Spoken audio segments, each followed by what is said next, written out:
He passed away when I was 13 years old. And finally, I was given the chance to take his place in my uncle's home to continue schooling at the mission school where my uncle was the headmaster. I excelled in my studies, and so I was able to attend the Young Ladies' College of the Sacred Heart. I worked myself up and out of the village, and I have no intention of returning.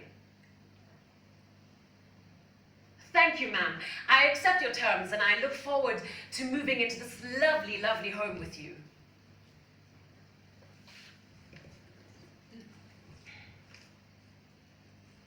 Moving to the widow's is a great mistake. When you arrive, your room smells worse than before. Mrs. Manyanga hovers around. She says to your wrinkled nose, "Yes, Miss Igalke, your God favors you. You are home now. Only isn't it the greater favor for me, a poor widow, to bless someone like this?" A leak in the roof has dripped onto the mattress, causing fungus to fuzz the cloth and ceiling. Has your landlady not seen it? "Everything is nice and fresh now," she says, stretching an arm behind the clothes rail. The widow pulls down a few filaments of spiderweb. Your 3 housemates do not raise your morale. They all have jobs. It is better not to get to know them, by which you mean they should not become overly acquainted with you. You devise ways of avoiding contact, especially with the man, Shine, in the bedroom next to yours, who changes girlfriends more frequently than he does his trousers. The quiet woman gets up first, usually before the cocks crow, to make sure she has hot water. She takes a long time bathing. The big woman follows her. The man in the main bedroom gets up last because he has his own ensuite bathroom. Their preparations wake you. When they go off to catch their combis, you cannot fall asleep again for thinking of their offices, their contracts, and monthly salaries. You are concerned you will start thinking of ending it all, having nothing to carry on for. No home, no job, no sustaining family bonds. Thinking this induces a morass of guilt. You have failed to make anything at all of yourself, yet your mother endures even more bitter circumstances than yours, entombed in your destitute village. How, with all your education, do you come to be more needy than your mother?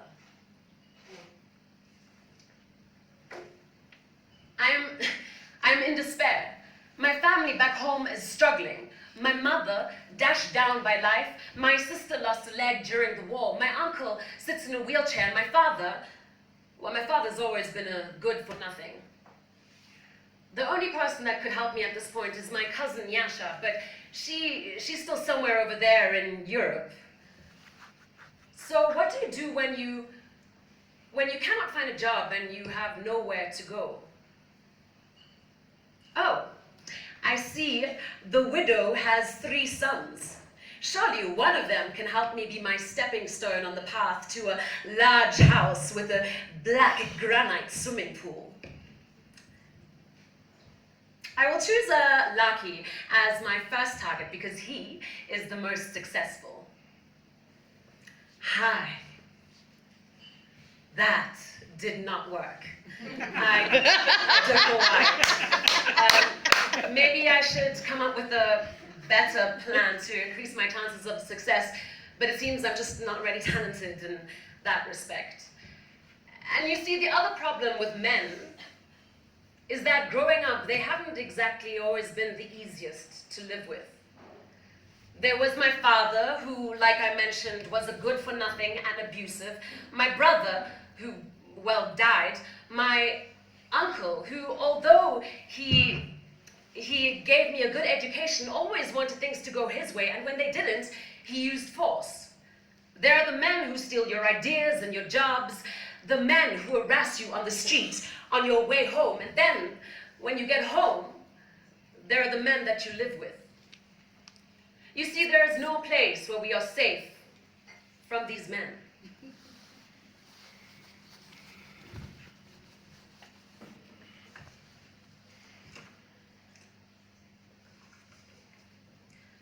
Mako uses both her hands to close the door once everyone has entered. The second it clicks shut, the legal secretary starts weeping. Down onto the floor she crumples. There her short, thin body curls up, forehead buried in the crook of her arm. Her fingers clench a wad of tissue. She is like a zongororo prodded by curious children.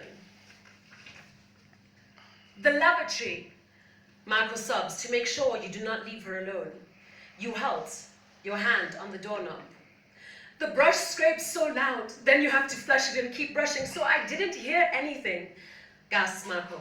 I didn't hear him coming. Berta returns to the bed and pulls Marco up onto it once more. The legal secretary's shoulders shudder. Her voice quivers. She can hardly tell you that Shine sidled out of his bedroom. Oh, why am I so foolish? Why didn't I hear him? She wails, savaging herself with self-accusation. I thought he was just going out. Why didn't I do something? Your housemate weeps that her dying started right there with her error of judgment. While she leaned over, brushing inside the bowl, Shine heaved in and wedged his knee between her buttocks. Did anything happen? Berta asks when Marco is calmer. I told you what happened, Marco says. He enjoyed himself behind me and I thought only let him finish. Let it be finished, let him go. So I kept quiet. Only that? Then why are you crying? Berta demands. He didn't threaten you. He didn't say he will find you again. Marco, if you ask all the women at your workplace, in fact, all women, maybe not Tambunzai over there, then you will know that it is nearly what every one of them puts up with. Berta's forehead creases with uncertainty when your housemate sobs more loudly at these words. At much the same moment, you realize there is nothing you can do or say since it is already done. Marco's noise does not undo anything. As neither you nor Berta wants to continue considering the cause of her grief, you say goodbye, telling Marco you will see her when she has herself under control. That evening, when it is dark, after you have finished up your hidden food, because another's grief is no reason to lose your own appetite, as your people say, and also because it is better to be out of your room this evening, beyond the range of sighs and groans from Shine's bedroom, you forage for the next day's vegetables in the widow's garden. You see, this is what it is to live life as a woman. But these things happen. Life goes on. Christine, a relative of the widow's who has moved in with us, has brought something for me from the village. A sack of mini meal from my mother, together with a letter. My mother says they do not see me, but they are thinking of me. I never go to fetch that sack of mini meal from Christine's room. Instead, I sent Nyasha a letter.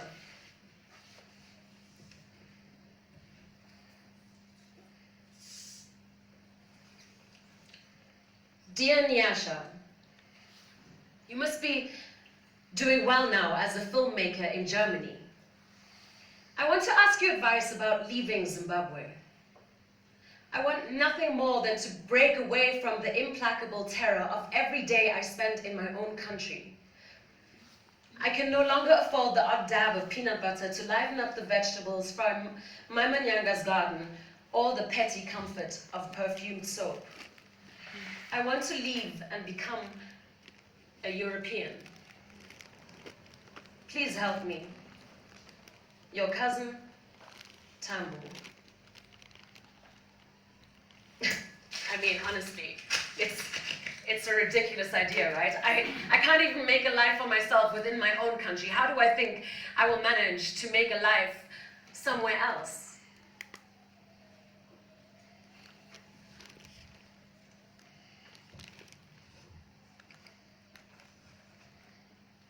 You grow thinner and do not know whether to be pleased about this or not. There is a dullness to your skin, like a thin membrane enveloping despair. It tells people you have collided with your limit. You do not want them to know this. The vegetables become too disgusting to eat as first cooking oil, then salt fall off your shopping list, and you do not have the heart to drain a portion every day from Berta's or Marco's bottle. Every minute of each 24 hours taunts you with what you are reduced to.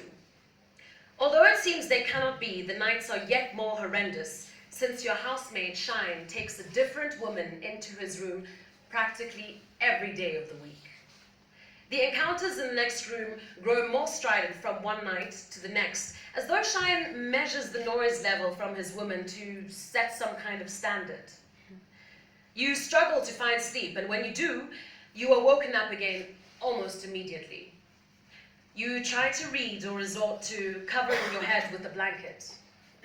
Finally, rest being as futile as everything else, you climb out of bed to stare over the yard, into the knowledge that you do not have the courage for anything you want, neither emigration nor ensnaring one of your landlady's sons. But life goes on in the widow's home. One night, the widow is almost killed by one of her own sons because he is jealous of his brother because he's supposed to inherit this big house. You see, men are dangerous even when they've come from your own womb.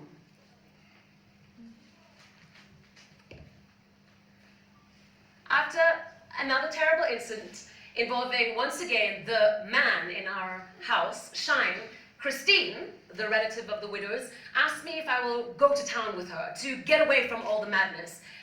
And I do. So we go to town. We go to town and we go to the disco. We go to the disco and we find men to buy us drinks, and then we dance. We dance at the disco, and we get drunk. And as we steadily get drunker, I see at some point across the room on the other side, I see an old colleague of mine. Tracy! Hey Tracy, it's me, Tambu! We went to school together. But that woman is, she's not Tracy. She's just a different white woman. But me being drunk, of course, I still think it's Tracy. And so I continue, hey Tracy! Why do you deny me? We went to school together, it's me, Tambu! But this Tracy woman, she just refuses to acknowledge that she is Tracy. And so, you know, it angers me. And so, I lunge at her.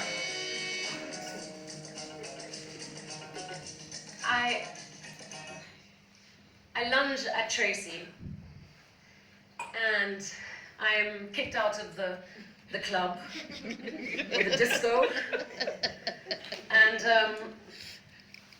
the next day I wake up lying on the pavement next to the bus stop with 50 cents given to me by two cooks.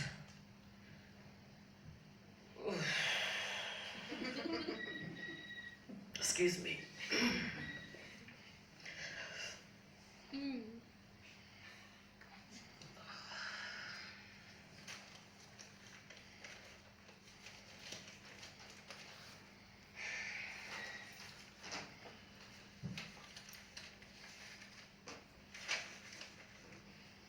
Ministry of Education, looking for teachers.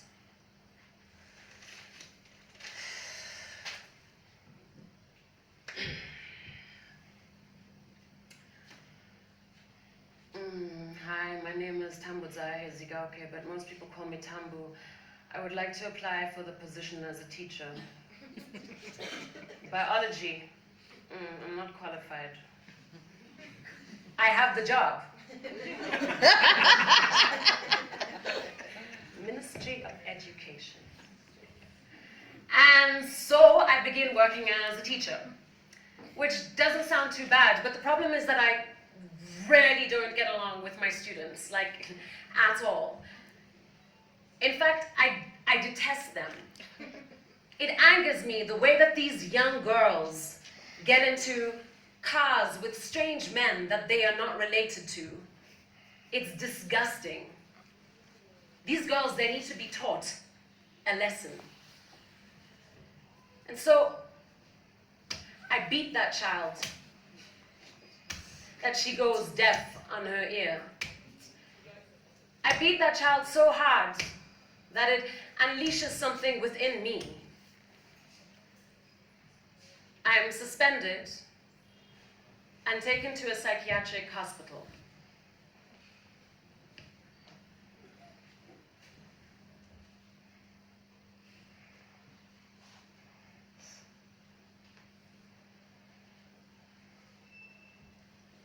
I am Dr. Winton. Where were you born? I'm from, Umtali. I mean, Where did you go to school? I grew up very poor and I sold minis to get money to send myself to school, but my brother, he attended school with my uncle, and then when my brother died, I took his place.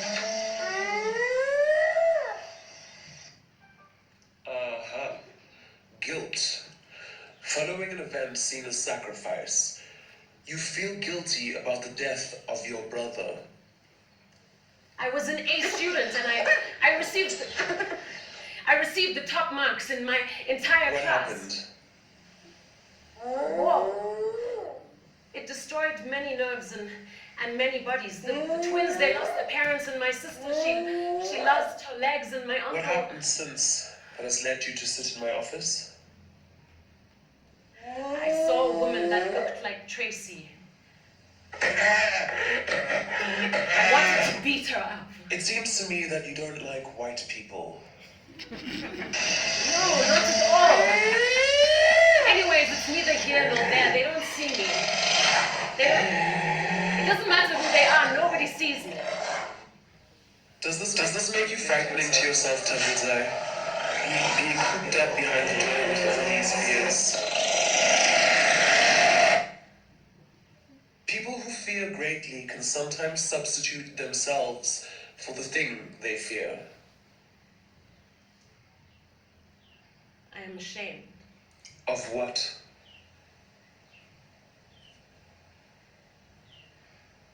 I don't have the things that make me better.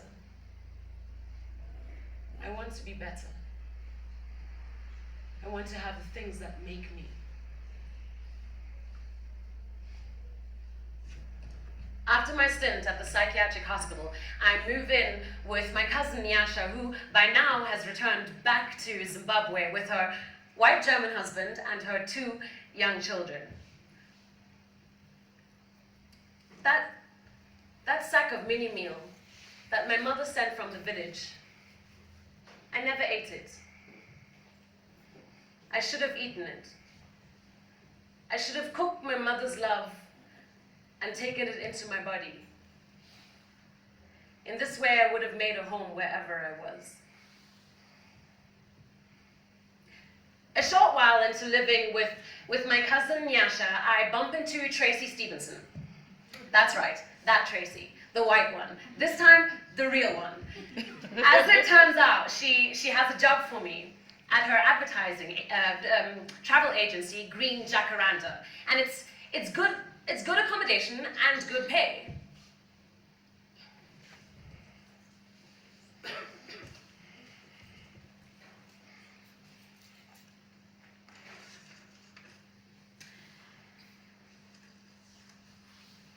Zimbabwean women, you remind yourself, know how to order things to go away. They shriek with grief and throw themselves around. They go to war. They drug patients in order to get ahead. They get on with it. If one thing doesn't turn out, a Zimbabwean woman simply turns to another. Your head overflowing with such thoughts, you are pleased that your meeting with Tracy and your subsequent peace of mind over it prove that you are a true Zimbabwean woman. You have a weekly appointment with the hairdresser instead of once a month as recommended. You order the most expensive hot oil and sulfur treatments each time and experiment lavishly with Indian, Brazilian, and Korean weaves. You indulge yourself with diverse manicures and pedicures. You graduate rapidly to Thai foot massages. On the masseuse mattress, you prefer the Swedish. Eyebrows are plucked, hairs are electrocuted. You are wrapped in mud and paws are shocked into closure. As tour supervisor at Green Jacaranda, you are still Zimbabwean enough, which is to say African enough, to be interesting to the tourists, but not so strange as to be threatening.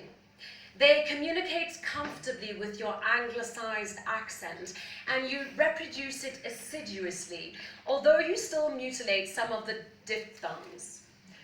The person you have become at the end of a long, twisting route is fascinatingly enigmatic, yet at the same time endearingly familiar to the clients. Not in a place that you can call home, but itinerant. Away from the homestead and from the office on Jason Moyo, you become a star.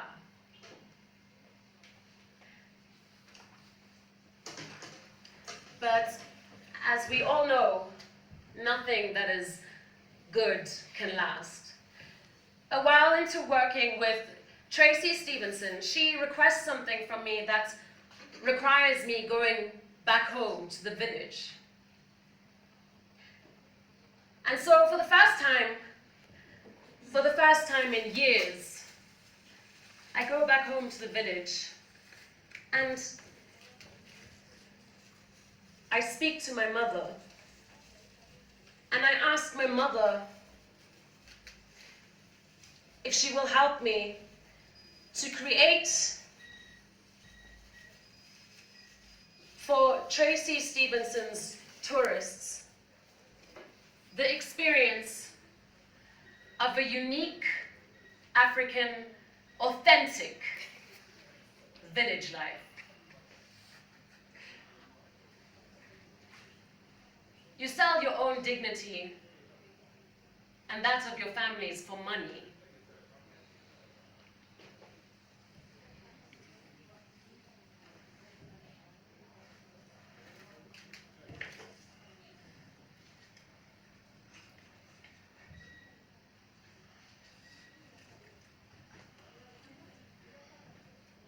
Hours after you leave the homestead, you arrive in the city.